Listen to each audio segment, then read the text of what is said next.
Hi, Solidarity today. I'm Tony Puente of Local 551. I have Ron Coppage with me, Local 551 as well. Ron's author of Somebody Needs to Read This book that he, let's see, man, when did it come out? Well, it came out last year in February, and the book is completely sold out. Sold out. Yeah. Yeah, Ron is also the chairman of our Civil Rights Committee, Local 551 UAW, United Auto Workers. And today we're going to talk about the March on Mississippi. Ron attended this march, represented Local 551 very, very well. Now this march, a little bit of history about this march, it's been going on for a long time. Started in the mid to late 1960s.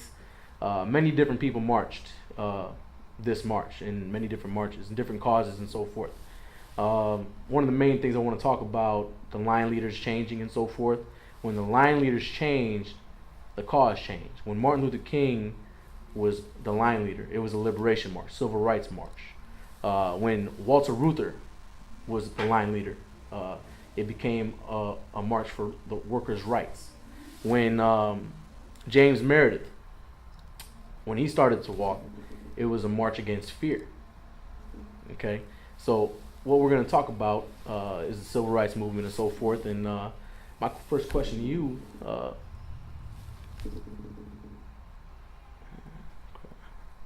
what was it back then? What was this march back then to you? How do you feel? Well, back then,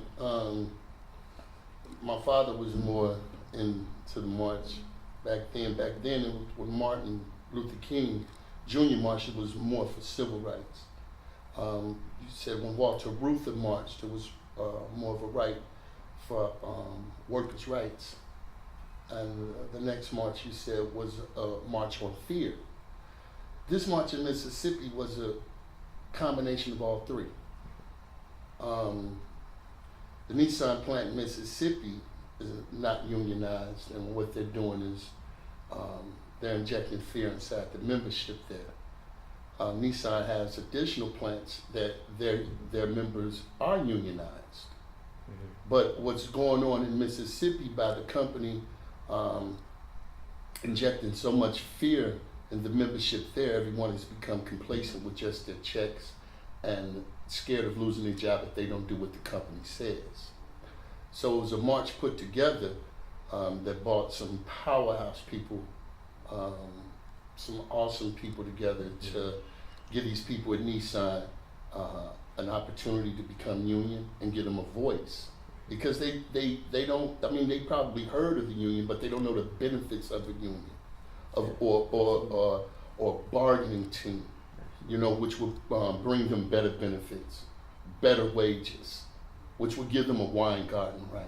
You understand? Whereas though they don't have to engage in conversation with the company to get themselves in more trouble that will probably get them days off or terminated.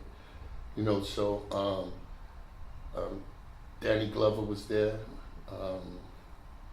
President Dennis Williams of the UAW was there. Cindy Estrada was there from GM, Vice President of the UAW.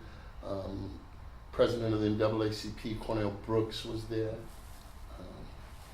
Bernie Sanders was there. Mm-hmm. You know, I don't want to get ahead of any other more questions that you want to ask me. Yeah. You know, but so that's what you think about it right now. You know, in the past and so forth. So you're saying right now, with the movement we're having right now, how strong do you think it is, this march and this movement?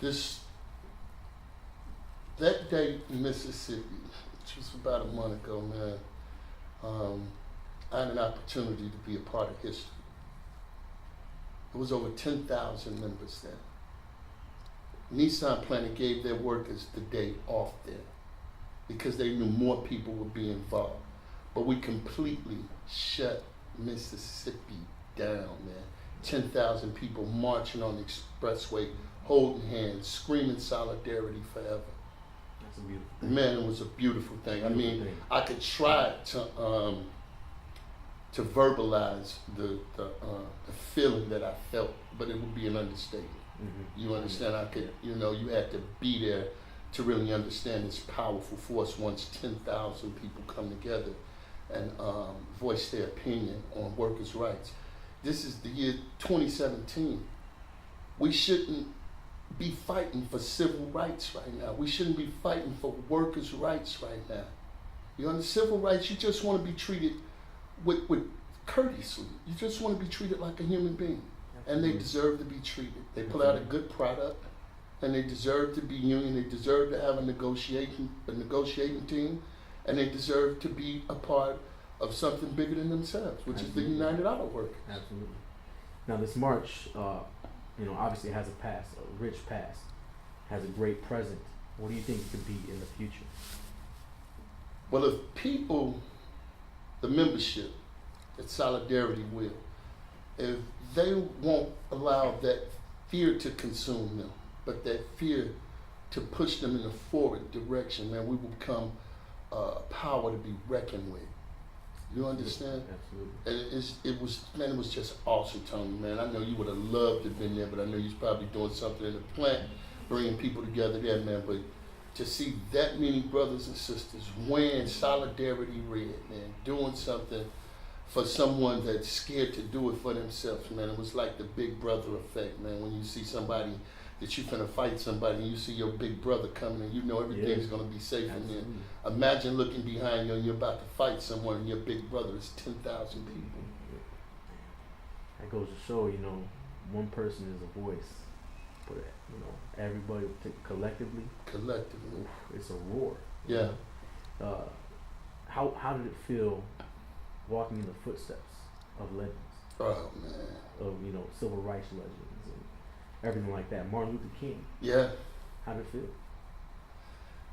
The feeling is unexplanatory, man. But the words that I could probably use to try to get you all to understand the feeling. I can say great. I can say awesome. I can say fantastic. I can say fabulous. I can say a whole bunch of wonderful words, and it still won't amount to the feeling that I actually felt, man. I mean, it was a different aura there. It was a different spirit. There was a spirit of solidarity. You look back and you see what solidarity looks like. A lot of people talk about solidarity, but when you see what it looks like, you see the force, man. And we were there for a positive cause. So you know that there was a divine spirit there, and we was a part of the divine spirit. Absolutely.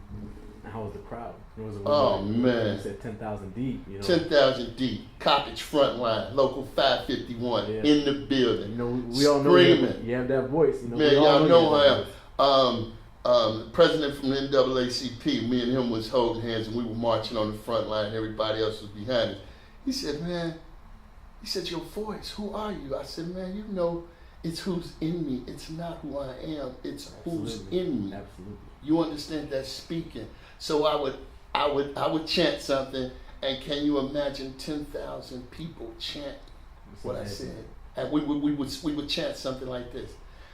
I would say, they ain't ready. They ain't ready. You understand? Yeah, they ain't ready. Who? Nissan. And we marched in solidarity. You understand? And we respected the line, we respected the leadership, and the force was behind us, man. Yeah. So, all right, Mississippi is a right-to-work state. Yeah. Okay, and that's why Nissan not really unionized. Right.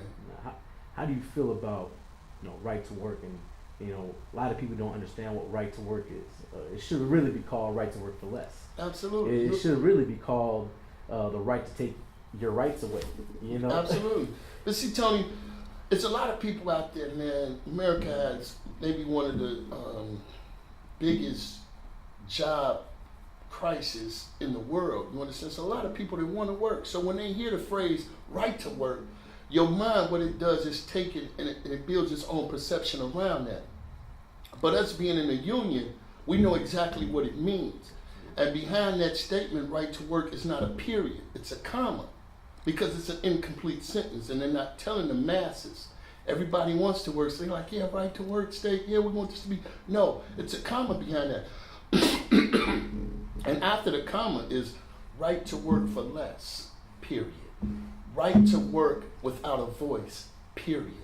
Right to work without representation, period. right to work without benefits, period. Absolutely. Tony, let me ask you this question. And I know you're supposed to be interviewing me, but I want to ask you all this question as well. If all these corporations and companies are coming together to make this a right to work state, Illinois, don't you know that they have some hidden agenda behind it? Absolutely. Oh, Absolutely. they say that America is the land of the free. It's almost 2 million people locked up in America. That's an untrue statement as well. You understand? Yeah. So all these corporations are coming together, man, because these corporations are into building their product. They're not into building friends. Privatizing everything. Absolutely. Yeah. So it's up to us, the people that's in the union, the leadership, the brothers that's in the union, that's activists of the union, that's speaking up for people that's scared to speak up for themselves. It's up to us to go back and tell the membership, man, take that right to work and stick it where the sun don't shine.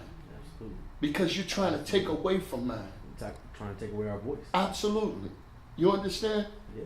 Absolutely. Come on, man. Absolutely. My blood, my DNA is UAW. That's right. My blood type is 551. Absolutely. You understand? I Absolutely. see you on the line, Tony. I see your passion. You see my passion. Absolutely. We can say we got passion, but if you don't show passion, there's no passion. Absolutely. I can tell you I love you, but if I don't show you I love you, that love has no value.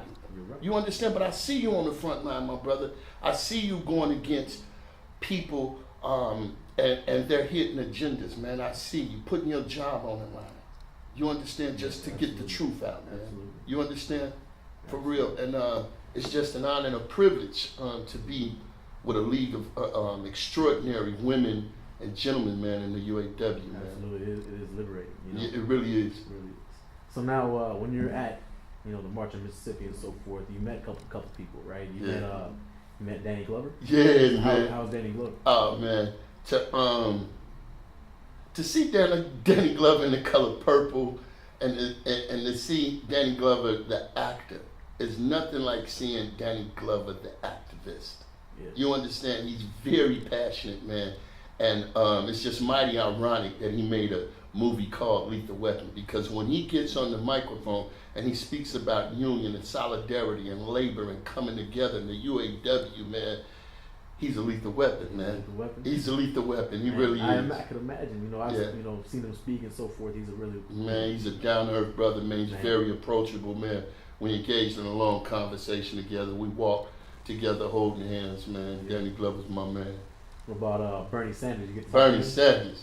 Bernie, yeah, he cool. So I actually took when Bernie got out of his car, he got his entourage with him, he got his Security, people right? with him. Absolutely.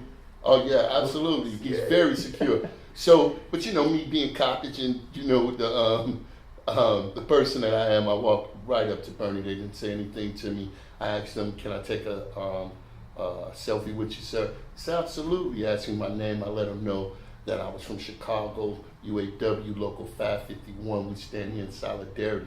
And while I was taking a selfie of me and Bernie, Bernie's people took a picture of me and Bernie taking a selfie. And later on that day, I checked my Facebook page, and it was a sister.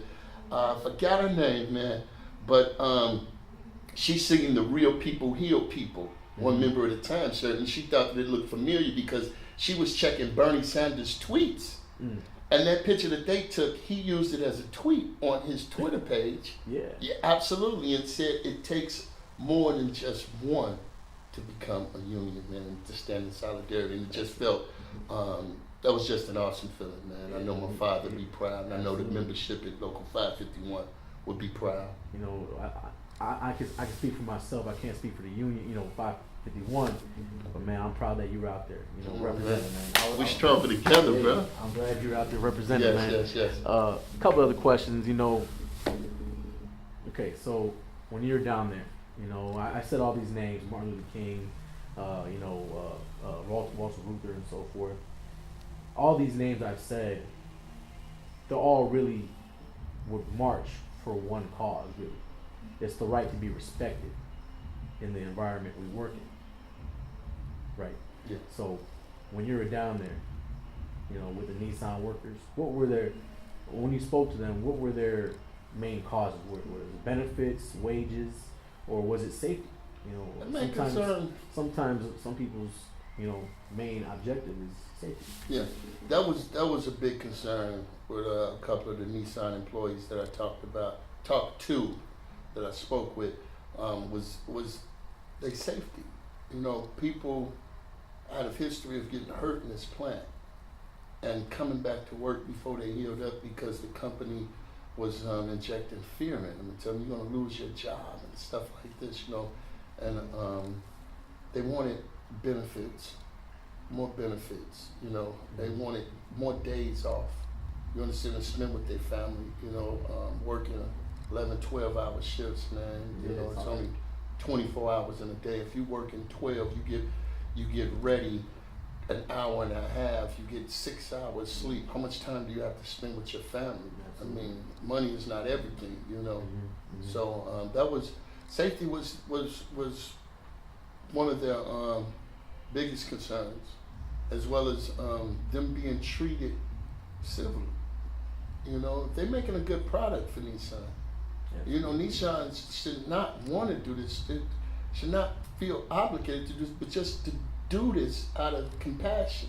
Compassion is fundamentally a human trait, Absolutely. So they putting product over their membership, over their employees. If they didn't have that human resource working that line, they wouldn't be able to think. Absolutely. Now, Ron, would you like to say anything to the membership as we close right now? Absolutely. I'll tell the membership of not just 551 and not just Local 588, but United Auto Workers all over the globe, small unions, teachers unions, the private sector, the public sector unions. We need to come together like these companies are coming together to push for this to be a right to work state. We need to fight back. And the way that we fight back is that we come together collectively under one divine umbrella and send them people back a punch, telling them to stick that right to work for less, for no voice up there. You know what? I'm not going to say it, but it's not for us, man. Not at all. You understand? Absolutely. Statistics show that, right to work states make less than the United States. States are, have unions and so forth. I know we're in Illinois. Indiana, the statistic right now is $7,000 less than the average union worker. Do you want that? You want less of money? That's not even including benefits. Right. That's not including insurance. Not at all. And you're really talking, instead of that amount, you're really talking about 20 grand less. When you talk about insurance and so forth. So it's something we do need to collectively come together and start educating people in our state about what's going on. Absolutely. We got to educate people on how our governor right now is trying to pass these bills, these right to work bills in sectors of this state, so the whole state would be right to work. And right now, Congress is actually working on a bill to make this country, a right to work country. Instead of statewide, it'd be countrywide. So that's some things we need to talk about in the future. We have people Tony, our forefathers, man, of UAW, that marched before we got our job. Man, we had certain people died doing this. Absolutely. Just for us to have certain holidays. You understand? Certain pay wages. Things of that nature, man. So why would we give away what they died for? It's not up to us to just give away something somebody died for us to have, and then have our children that come behind us fight for it all over again. We don't want that vicious cycle, man. We can stop it now if we come together collectively, man. Under the UAW, whatever, the private sector, the public sector, whatever, man, all unions need to band together like all of these companies are banding together to push for it to be a right to work, and we tell them no, and do whatever it takes to tell them no. Thank you, Ron. I No appreciate problem. this time you gave me. This is Ron Coppage. I'm Tony Puente, Local Union 551 for the Informer.